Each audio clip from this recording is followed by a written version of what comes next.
యోగాతో బరువు తగ్గడం సులభం కేవలం 21 రోజుల్లో.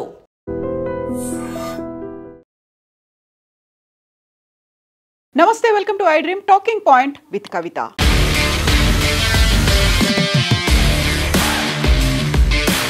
బీఆర్ఎస్ పార్టీ నుంచి ఎమ్మెల్సీ కవితని సస్పెండ్ చేసిన తర్వాత చాలా స్ట్రాంగ్ రియాక్షన్, ఇమ్మీడియట్ రిప్లై ఇచ్చింది కవిత.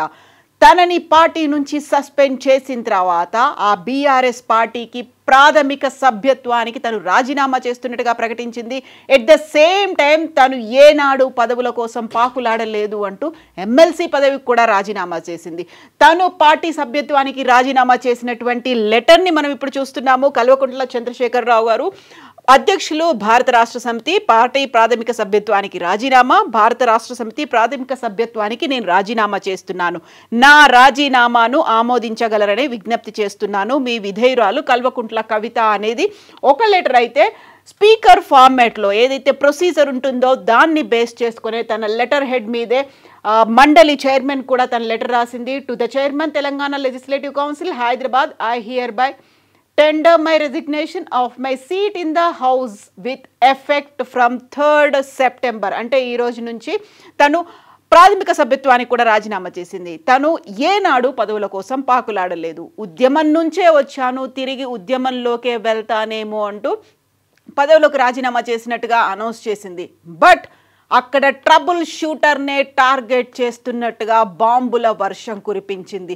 మొట్టమొదటిసారిగా తను ఒక మాట చెప్పింది. తీహార్ జైలు నుంచి బయటకు వచ్చిన తర్వాత జరగాల్సినటువంటి పరిణామాల గురించి, లేకపోతే తను జైల్లో ఉన్నప్పుడు బీజేపీలో బీఆర్ఎస్ విలీనానికి సంబంధించినటువంటి వార్తలు చెప్పిన తర్వాత తను అమెరికాలో ఉన్నప్పుడు తన తండ్రికి రాసినటువంటి లెటర్ని ఒక పార్టీ అధ్యక్షుడికి, పార్టీ సభ్యత్వం ఉన్నటువంటి ఒక సాధారణ కార్యకర్తగా, అందులోనూ ఒక ఎమ్మెల్సీ రాసినటువంటి లెటర్ని చుట్టూ ఉన్నటువంటి దయ్యాలే లీక్ చేశారు అని చెప్పినటువంటి మాటని బేస్ చేసుకొని మళ్ళీ తను ట్రబుల్ షూటర్ల మీద పడింది.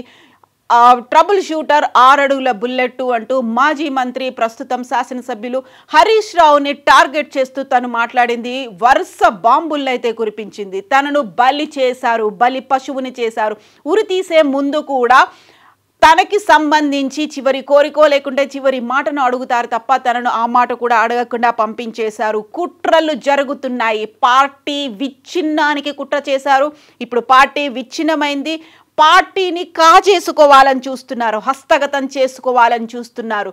మేలుకో నాన్న, మేలుకో రామన్న అంటూ తను పార్టీ కేసీఆర్తో పాటుగా వర్కింగ్ ప్రెసిడెంట్ కేటీఆర్కి దాదాపు గంట సేపు మాట్లాడినటువంటి ఈ ప్రెస్ మీట్లో తను వెల్లడించినటువంటి ముఖ్యమైనటువంటి పాయింట్స్ ఇవి. 2 లెటర్లు 2 లైన్లలోనే ఉన్నప్పటికీ గంట సేపు మాట్లాడిన దాంట్లో తను ఏ కోపంతోనూ, ఆగ్రహంతో, ఆవేశంతో మాట్లాడట్లేదు. కేవలం బాధతో మాత్రమే మాట్లాడుతున్నాను అనే మాటతో పాటుగా కుటుంబాన్ని విచ్ఛిన్నం చేశారు. యాక్చువల్గా తనకు జరిగినటువంటి అన్యాయం గురించి బీఆర్ఎస్ పార్టీ వర్కింగ్ ప్రెసిడెంట్ ఇప్పటిదాకా స్పందించలేదు అనే మాటతో పాటుగా నేను 2 విషయాలు మాట్లాడతాను. 90% హరీష్ రావు గురించి మాట్లాడి, కేవలం 5% మాత్రమే సంతోష్ రావు గురించి మాట్లాడి, మిగతా 5%లో తన భవిష్యత్తు కార్యాచరణని నేను ఇంకా ఇప్పుడే డిసైడ్ చేసుకోలేదు. యాక్చువల్గా తను ఏదో పార్టీలో జాయిన్ అవుతారనో లేకుంటే తనంతట తానుగానే ఒక పార్టీ పెడతారు అనేటువంటి వార్తలు కూడా వినిపిస్తున్నటువంటి నేపథ్యంలో తను ఏ పార్టీలోనూ జాయిన్ అవ్వట్లేదు. బట్ తెలంగాణ జాగృతి కార్యకర్తలతో నిర్ణయం తీసుకున్న తర్వాత చర్చించి మాత్రమే తన భవిష్యత్తు కార్యాచరణని అనౌన్స్ చేస్తానన్నది. ఇదంతా పార్ట్ 1గా భావిస్తే పార్ట్ 2 అనేది భవిష్యత్తులో ఉండబోతోంది. ఈ ఎపిసోడ్కి కంటిన్యూయేషన్ ఉండబోతుంది అనేటువంటి హింట్స్ మాత్రం కవిత ఇచ్చింది.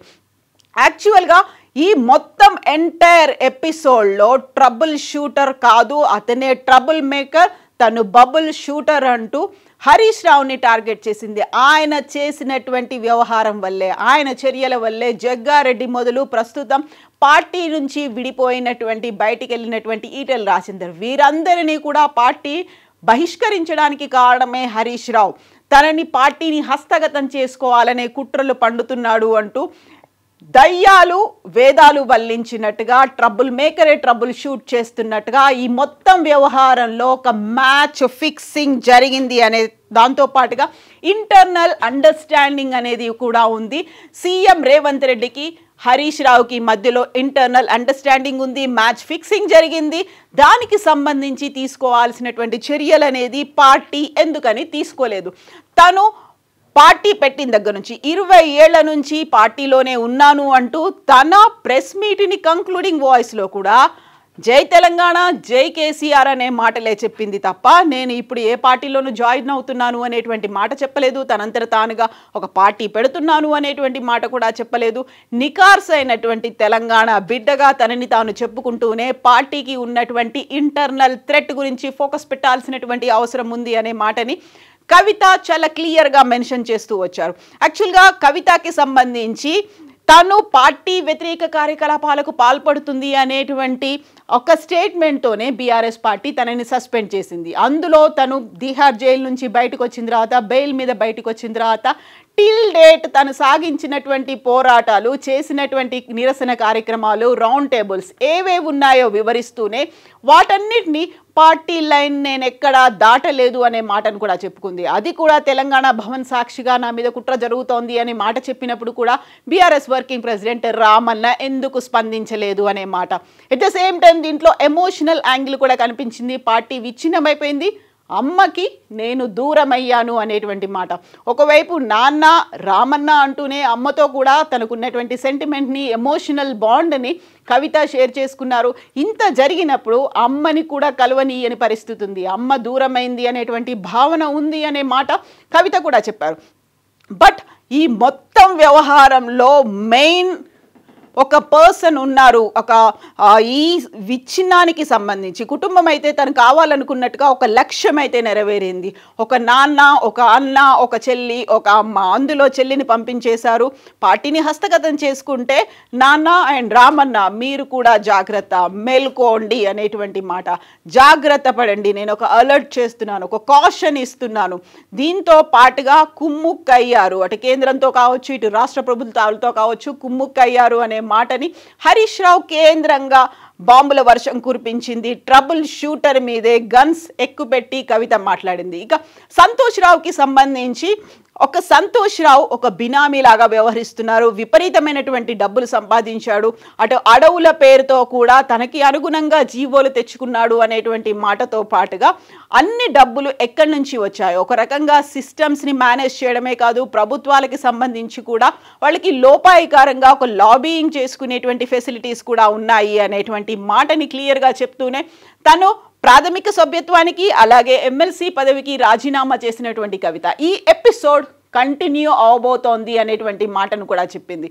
సో ఇప్పటికైతే తెలంగాణ జాగృతి పార్టీ కార్యాలయంలోనే మాట్లాడినటువంటి కవిత జాగృతికి సంబంధించి కార్యకర్తలతో తను చర్చించబోతున్నట్టుగా, భవిష్యత్తుకు సంబంధించి ఒక నిర్ణయం తీసుకోబోతున్నట్టుగా తనైతే అనౌన్స్ చేసింది. కాకపోతే కేసీఆర్కి ప్రాణహాని ఏమైనా ఉందా అనేటువంటి ఒక మాటను కూడా తను చెప్పింది. ఎందుకని కేసీఆర్ బయటికి రావట్లేదు, కేసీఆర్ని ఎందుకు బయటికి చూపించట్లేదు? దీంట్లో కూడా మతలబు ఉంది. సీనియర్లు అందరూ కలిసి చేస్తున్నటువంటి పని.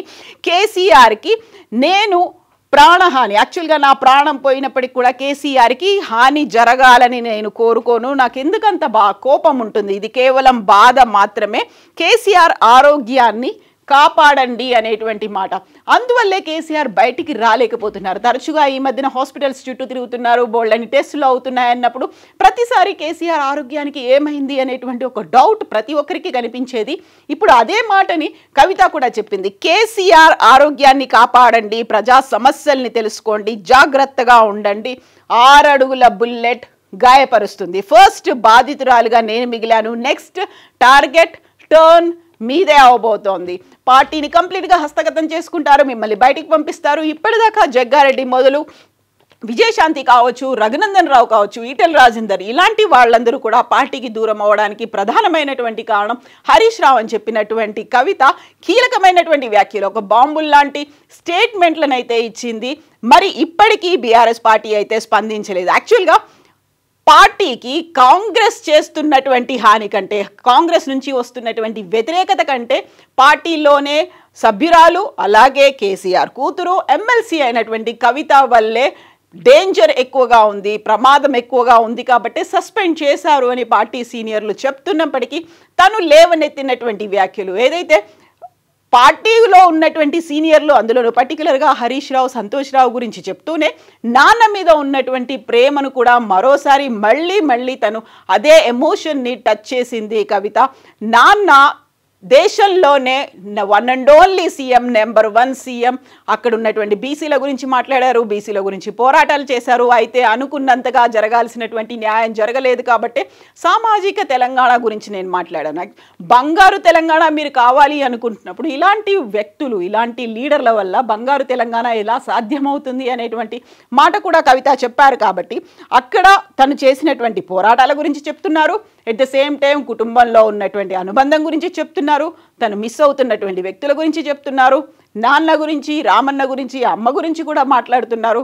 బట్ హరీష్ రావు, సంతోష్ రావు వీళ్ళు మాత్రం అక్కడ ఉన్నటువంటి అట్మాస్ఫియర్ని స్పాయిల్ చేస్తున్నారు అవినీతి మరకలు రావడానికి. అందులోనూ కాళేశ్వరం ప్రాజెక్టుకి సంబంధించి అతి పెద్ద ఎత్తున అవినీతి అక్రమాలు జరిగాయంతో అనడంతో పాటుగా తెలంగాణ రాష్ట్ర ప్రభుత్వం సిబిఐకి ఈ కేసును అప్పగించడం వెనకాల ఆ టైంలో ఎందుకని పెద్ద ఎత్తున నిరసన ప్రదర్శనలు, దిష్టిబొమ్మల దహనాలు, లేకపోతే ఇతర నిరసన కార్యక్రమాలు చేపట్టలేదు? కేవలం నన్ను సస్పెండ్ చేశారు అని చెప్పిన తర్వాత మాత్రమే నిరసన కార్యక్రమాలతో పాటుగా మిగతా సంబరాలు అనేవి ఇంత పెద్ద ఎత్తున ఎందుకు జరిగాయి అనేటువంటి బోల్డ్ అన్ని క్వశ్చన్స్ని అయితే, ప్రశ్నాస్త్రాలనైతే కవిత సంధించింది. ఎట్ ద సేమ్ టైం వేయాల్సినటువంటి బాంబులని, స్ట్రాంగ్ స్టేట్మెంట్స్ని, అలాగే టార్గెట్స్ని మాత్రం కంప్లీట్ చేసింది. బట్ ఇది మాత్రం నానానికి ఒకవైపు మాత్రమే. వీటన్నిటి మీద బీఆర్ఎస్ కూడా స్పందించాల్సి ఉంది. తను అనుకున్నటువంటి 2 మాటలు, 2 విషయాలు నేను చెప్తానంటూ గంట సేపు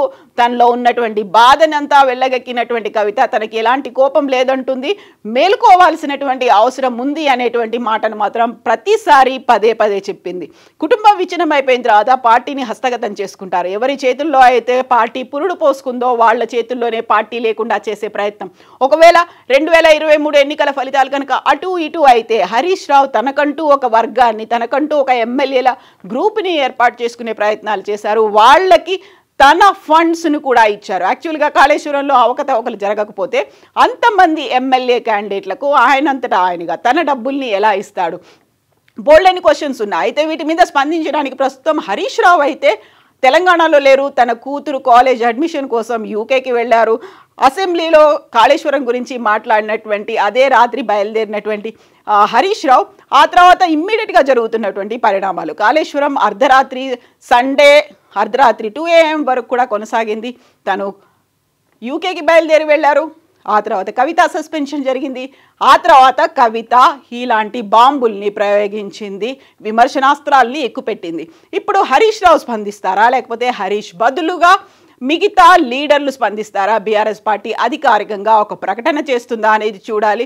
సంతోష్ రావుని కాస్త సైడ్ లైన్ చేస్తున్నట్టే అనిపించినప్పటికీ సంతోష్ రావు చేసినటువంటి డ్యామేజ్ గురించి కూడా మాట్లాడింది. ముందు నుంచి సంతోష్ రావు మాజీ ఎంపీ, తను ఎక్కువగా మాట్లాడకపోయినప్పటికీ గ్రీన్ ఇండియా ఛాలెంజ్ రూపంలో తను చేసినటువంటి అక్రమాల గురించి, తీసుకొచ్చినటువంటి సినీ నటుల గురించి కూడా వివరించింది. తను బినామీలకు ఎవరెవరుగా వ్యవహరిస్తున్నారు వీటన్నిటి గురించి వెల్లడించినప్పటికి కూడా అఫీషియల్గా స్టేట్మెంట్ వస్తుందా, ప్రెస్ మీట్ ఉంటుందా, లేకుంటే హరీష్ రావు ఇక్కడికి వచ్చే మాట్లాడతారా, అక్కడి నుంచి ఒక ప్రకటన విడుదల చేస్తారా? ఎట్ ద సేమ్ టైం కవితకి సంబంధించినటువంటి నెక్స్ట్ ఎపిసోడ్, 2nd ఎపిసోడ్ ఎప్పుడు ఉండబోతోంది? సో కొంతకాలం అయితే తను రెస్ట్ తీసుకుంటాను, బాధలో ఉన్నాను కాబట్టి 2 రోజుల రెస్ట్ తీసుకుంటాను, ఆ తర్వాత మాట్లాడతాను, ఆ తర్వాత కార్యకర్తలతో సమావేశం అవుతానని చెప్పినప్పుడు నెక్స్ట్ టార్గెట్ ఏంటి? బీఆర్ఎస్ నుంచి అధికారికంగా ఏమైనా జరుగుతుందా, ఎలాంటి స్పందన వస్తుంది? ఎట్ ద సేమ్ టైం తను కంక్లూడ్ చేసే ముందు కూడా జై తెలంగాణ, జై కేసీఆర్ అంటూ తనతో పాటుగా కార్యకర్తలతో కూడా అనిపించారు. ఓవరాల్గా ఇదొక ఎమోషనల్గా జరిగినటువంటి డ్యామేజ్ మాత్రమే కాదు, జరగాల్సింది చాలా ఉంది. బంగారు తెలంగాణ ఇలాంటి వ్యక్తుల వల్ల రాదు, మీ చుట్టూ ఎవరున్నారో జాగ్రత్త పడండి అనే మాటని రిపీట్ చేస్తూ ఈ ప్రెస్ మీట్ని అయితే క్లోజ్ చేసింది కవిత. యాక్చువల్గా ఈ ఎంటైర్ ఎపిసోడ్లో తప్పు ఎవరిది ఉందనుకుంటున్నారు? కవిత పక్షానికి ఇప్పటికైతే లీడర్లు ఎవరు చేరకపోయినప్పటికీ కవిత ముందు అడుగులు ఎలా ఉండబోతున్నాయి, బీఆర్ఎస్ పార్టీ తరఫున ఏం జరుగుతుంది, నష్ట నివారణ చర్యలు ఏముంటాయి, నిజంగా పార్టీ విచ్ఛిన్నమే కాదు, కుటుంబ విచ్ఛిన్నమే కాదు, పార్టీని కూడా విచ్ఛిన్నం చేయాలనేటువంటి కుట్రలు ఉన్నాయా? మీరేమనుకుంటున్నారో కామెంట్స్ రూపంలో తెలియజేయండి. And for more videos, Please subscribe to iDream. Please subscribe to iDream. Please subscribe iDreams. And please subscribe to iDream. For more videos, subscribe to iDream. Please like, share and subscribe to the channel. Congratulations, iDream. Subscribe to iDream. Subscribe to iDream. so subscribe to iDream Media. iDream ki iDream team andarki huge congratulations. Please subscribe iDream Media. Please subscribe to iDream. Subscribe iDream. Please subscribe to iDream. iDream అంటే నా కళల ఛానల్ను subscribe చేసుకున్న నోరు తిరుగుతలేదు, మీరైతే గంట గుర్తు కొట్టండి. For more such videos, please subscribe to iDream. Subscribe to iDream. Please subscribe to iDream. Please subscribe iDream Media. Please do subscribe to iDream. Please subscribe to iDream Media. For best entertainment and information, please subscribe iDream. And don't forget to subscribe to iDream.